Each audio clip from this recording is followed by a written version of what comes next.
No wife of mine will ever lift a finger to walk over my dead body, not when I'm alive. I will provide everything. Is this how you want to continue? I stand here today as someone speaking to you from my experience. Hello, people. Welcome to another interesting story segment on African Thoughts channel. If you're just joining us for the first time, please watch our videos, like, share, subscribe, and leave a comment because your feedback is very important to us. Now, let's dive into today's story. Story. Once upon a time. The title of today's story is Her Mother's Legacy. Growing up, Sandra only ever knew abundance. Her father was a wealthy businessman, and her mother, Nena, lived in ease. Dressed in fine clothes, attending social events, and hosting gatherings. Nena was graceful and kind, loved by everyone, but Sandra noticed there was always something quiet, almost hidden about her mother, as if she had left a piece of herself behind long ago. Her father, a proud businessman, didn't believe a married woman should work, often boasting, No wife of mine will ever lift a finger to walk over my dead body, not when I'm alive. I will provide everything. he would say, with a smile that didn't invite debate. So Nena set her dreams aside, pouring herself into caring for her family and home. For years, life was lavish and comfortable. But everything changed when Sandra was a teenager. A series of bad business deals caused her father's empire to crumble, and the man she once admired began to retreat, spending days and nights angry and withdrawn. Is this how you want to continue? You need to help me here. Help me. The laughter in the house grew quieter.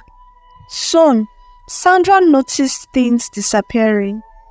The extra shopping trips, the house help, her mother's jewelry that once sparkled under the lights. Nena tried to hide her worry, but Sandra caught her staring at bills with an expression she had never seen before. Fear. With little left of her savings, Nena started a small trading business at the market. Though the income was modest, it was a lifeline, helping her keep the family afloat during their darkest days. Still, Sandra could see the toll it took on her mother, who often stayed up late, counting coins and trying to stretch the small income to meet their needs. Watching her mother struggle left a deep mark on Sandra. She saw firsthand how a lack of financial independence could shift the balance of a marriage and how it forced her mother into difficult choices. Nena didn't want her daughter to repeat same mistakes. When Sandra became of age, her mother often spoke to her about the importance of having her own income and independence. No matter how much he has, no matter how much he loves you, don't ever rely on someone else's wealth to secure your future, Nena would say. She made this a firm criterion when considering suitors, quietly observing which of them valued her daughter's autonomy. Among Sandra's suitors was Chima, a self-made businessman who had grown up with a similar experience. Chima was different from the rest. He was adamant that Sandra's dreams should come first, whether in her career or any goals she pursued. I believe every woman should have her own money and her own choices, he said. We were raised to believe a man's wealth is enough, but I see my mother struggle because she gave up her independence. I want a partner in life, not a dependent. Sandra's heart swelled with relief, and her mother, who had been listening quietly, smiled approvingly. In Chima, she saw a man who respected her autonomy and valued her strength. For the first time, Sandra could imagine a future not as someone's shadow, but as an equal, someone whose voice was as steady as her mother's had become. On the day of their engagement, Nena took Sandra's hands, her touch rough but comforting.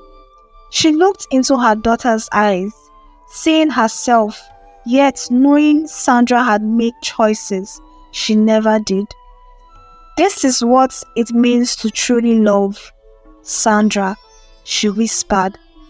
To want each other to shine, not to be consumed by someone else's light. Thinking back on her own story, Sandra now stood before a crowd of young women, recording how those lessons shaping her life.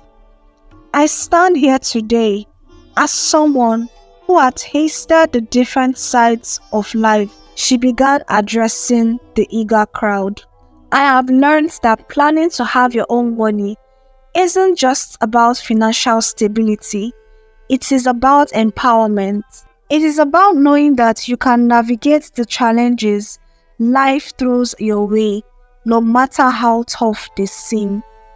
The audience leaned in, captivated by her words.